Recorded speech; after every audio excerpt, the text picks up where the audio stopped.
सारे लोग पकड़े गए हैं, ढेर सारे लोगों को उन्होंने एनएसए भी लगाया है, ढेर सारे लोगों को जेल में भी डाला है, अलग अलग प्रकार के केस भी रजिस्टर हुए, ढेर सारी मात्रा में हथियार भी जब्त हुए। मैं मानता हूं कि कठोर कार्यवाही की गई। और आपको उम्मीद है कि अमृतपाल को पकड़ लिया जाएगा जल्द से जल्द? मेरी उम्मीद से कहीं नहीं हो, कुछ नहीं होता है। एजेंसियां और पुलिस दोनों कार्यरत है, वो अपना काम करेंगी। और मैं मानता हूं ये सारे सार्वजनिक इंटरव्यू के हिस्से नहीं होते हैं, संवेदनशील प्रकार की बातें हैं और उसको इसी प्रकार से टैकल करना चाहिए। अमित जी, जो पंजाब में हुआ उसका हमने बाहर भी देखा कि भारतीय दूतावासों में जो है हिंसक प्रदर्शन हुए। Vancouver, Melbourne, Washington DC, San Francisco, हर जगह इस तरह के प्रदर्शन हुए। इसको आप कैसे देखते हैं? देखिए, भारत का दूतावास देश के दुनिया के किसी भी हिस्से पर हो, वो भारत का भाग है जी। और उस पर हमला वो प्रीमाइसिस के अंदर किया गया कानून भारत के सार्वभौमत्व पर हमला है। हमने दिल्ली में एफआईआर रजिस्टर करी है और जिन जिन लोगों ने ये कार्यवाही की है उस पर हम एक्शन लेने की शुरुआत भी की। क्या एक्शन लेंगे? कुछ ओसीआई वगैरह कार्ड कैंसिल करने की भी कोई बात? देखिए, यूएपीए लगाया है उन्होंने और अब सारी वहां से रिकॉर्डिंग भी मंगाई गई। रिकॉर्डिंग के आधार पर पुलिस प्रोफेशनल एक्शन लेगी। अमित जी, खालिस्तान के इस आंदोलन के पीछे किसका हाथ है? आप किसका हाथ मानते हैं इसमें? कई सारे वर्षों से 90 के दशक से चल रहा है। अब किसका हाथ है ऐसा पिन पॉइंटेड कहना तो बड़ी दिक्कत है, परंतु मैं मानता हूं कि इस देश के हर हिस्से में रहने वाले सिख भाई, सिख नागरिक, पंजाब में भी रहने वाले ज्यादातर सिख भाई बहन ये मानते हैं कि भारत के साथ रहना चाहिए और भारत के प्रति निष्ठा से हर क्षेत्र में उन्होंने योगदान किया और विशेषकर सुरक्षा के क्षेत्र में, आंतरिक सुरक्षा के क्षेत्र में जितना बलिदान सिख भाइयों ने दिया है, सिख जवानों ने दिया है, शायद देश के किसी हिस्से ने नहीं, और हर भारतीय को इस पर गर्व है। अमित जी, एक दूसरे मुद्दे की ओर जाता हूं।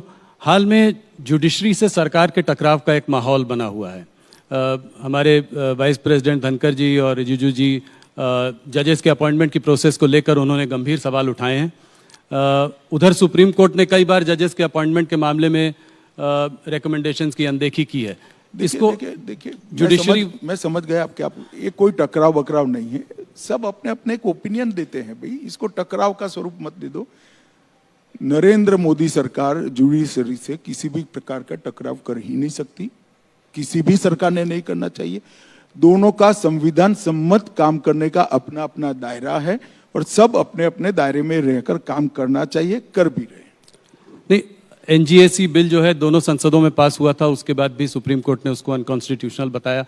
और मैं आपसे सवाल इसलिए पूछ रहा हूं क्योंकि आपके सरकार के एक मंत्री बराबर इस मुद्दे को उठा रहे हैं, इसके बारे में बात कर रहे हैं, इसलिए मुझे लग रहा है कि ये जुडिशरी वर्सेस एग्जीक्यूटिव जो चल रहा है ये क्या हमारे देश के लिए ठीक है? हमारी सरकार के मंत्री की बात को आपने ध्यान से नहीं सुना है।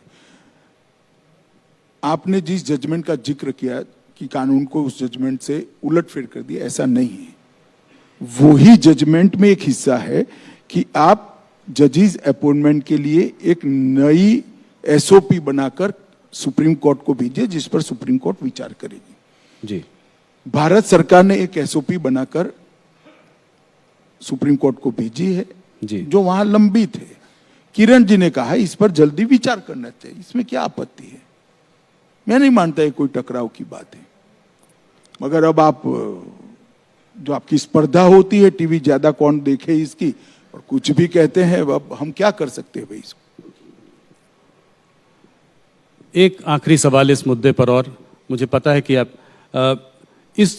ये नोकझोंक जो है सुप्रीम कोर्ट, ये अडानी में भी उन्होंने एक जो है क्या कहते हैं कमेटी का गठन किया। आईबी रिपोर्ट जो है जजेस पर, आईबी रिपोर्ट भी पब्लिक की। तो इलेक्शन कमीशन में भी सरकार की पावर्स को थोड़ा डाइल्यूट किया। तो क्या आप ये नहीं देखते कि इसमें थोड़ा यहाँ पे कुछ नोकझोंक? फिर भी एक बार जजमेंट नहीं पड़ा है दोनों। इलेक्शन कमीशन पर जो जजमेंट आया है, उन्होंने कहा है कि सरकार जब तक कोई कानून नहीं बनाती तब तक की ये स्टॉप गैप अरेंजमेंट उन्होंने बताई है। सरकार को कानून बनाने का मौका दिया, अब सरकार का काम है कानून बनाकर कानून सार्वजनिक कर दें, संसद में पारित करा ले, और सरकार करेगी, इस पर विचार कर रही है सरकार। सुप्रीम कोर्ट ने ये नहीं कहा कि हमने जो फैसला दिया है वो कानून हो गया है जी।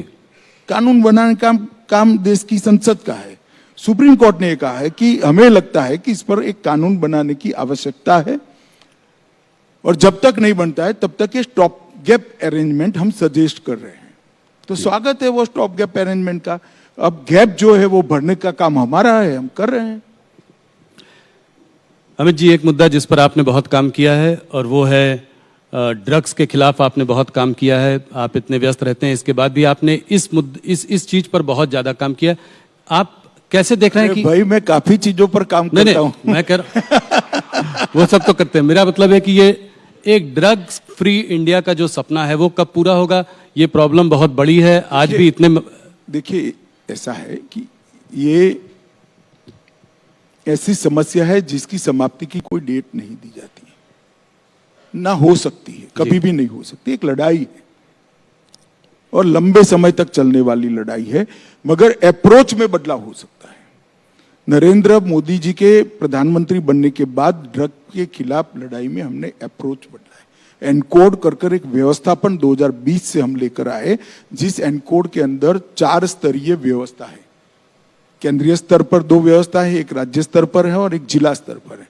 और एक सिर्फ पहले पुलिस और रेवेन्यू डिपार्टमेंट इसके खिलाफ लड़ते, अब होल ऑफ गवर्नमेंट अप्रोच के साथ हेल्थ डिपार्टमेंट, फार्मास्यूटिकल डिपार्टमेंट, इसके साथ समाज कल्याण विभाग, jail, home ministry, revenue ministry, finance ministry और बॉर्डर सिक्योरिटी, तो नेवी, कोस्ट गार्ड, ये सारे सब इकट्ठा होकर इसके खिलाफ लड़े।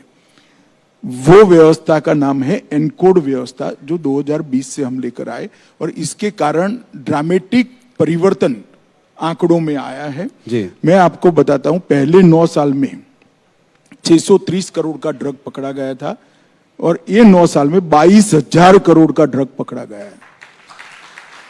देश की जनता को भी शायद मालूम है, हर 3 महीना अपने हाथ से मैं ड्रग जलाता हूं जी, और 3 साल से जलाता हूं। 22,000 करोड़ रुपए का ड्रग। इसका मतलब ये नहीं ड्रग ज्यादा आने लगा है, इसका मतलब है ड्रग ज्यादा पकड़ा जाता है। हमने तंत्र को कठोरता के साथ काम करने की सूचनाएं दी है। और पहले ड्रग के खिलाफ जो केस होते हैं उसमें केस का अप्रोच होता था। एक आदमी ड्रग के साथ पकड़ा जाता है तो केस रजिस्टर कर लेते थे, संतुष्टि होती थी। अब ऐसा नहीं होता है, टॉप टू बॉटम और बॉटम टू टॉप अप्रोच लिया है। एक आदमी ड्रग के साथ पकड़ा जाता है तो वो कहां से लाया, वहां से लेकर देश में कहां से आया, वहां तक इन्वेस्टिगेशन होता है। और देश की सरहद पर पकड़ा जाता है तो जहां से पकड़ा गया वहां से कहां पान की दुकान तक जाना था, वहां तक का इन्वेस्टिगेशन होता है जी।